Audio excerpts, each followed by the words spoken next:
my real father, not being, I think, the father figure after I turned 15, or in that age bracket where I really needed somebody to keep me in line.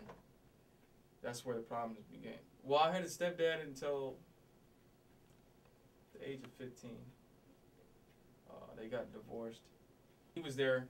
He was my father. Followed his rules and did what he asked. And he kept me in line.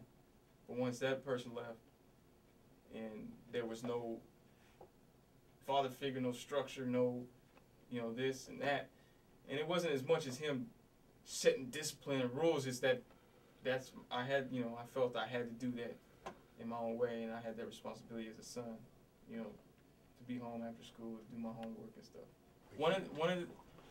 One of the things that helped me change my life and make me change the way that I lived it was I was sitting in the Mill Creek, and I'm thinking how sick and tired I am of prison. I'm tired of standing in lines, I'm tired of the searches, I'm tired of everything about prison. And I couldn't see myself continually doing the same thing that led me to prison.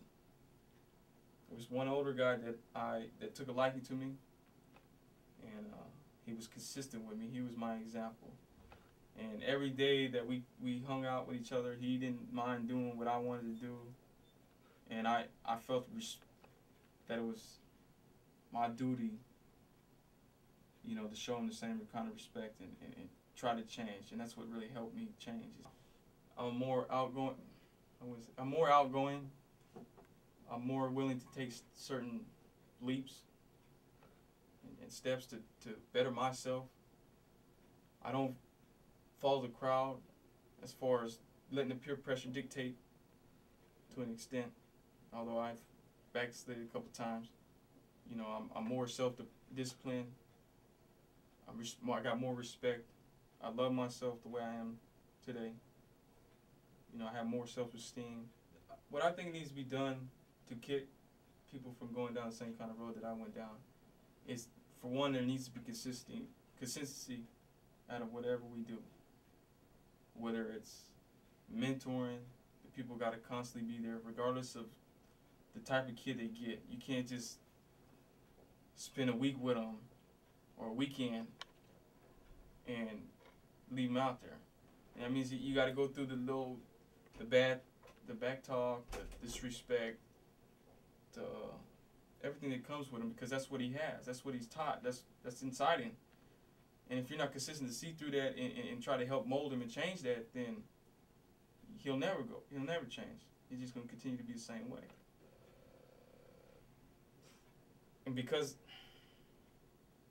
when I was on the streets, I didn't have no consistency. The only consistency I had was negative. I didn't have, consistent role model that was actually there, not just for one day, but for my whole entire time that I was acting up in my life. I didn't have none. All the after school programs, the skating rings, the bowling alleys, they took all that stuff away. So I didn't have nothing to do but, I could have did something else, but this is what I felt was fun, and I'm sitting here in prison, 18, and it's like, I see all my life gone,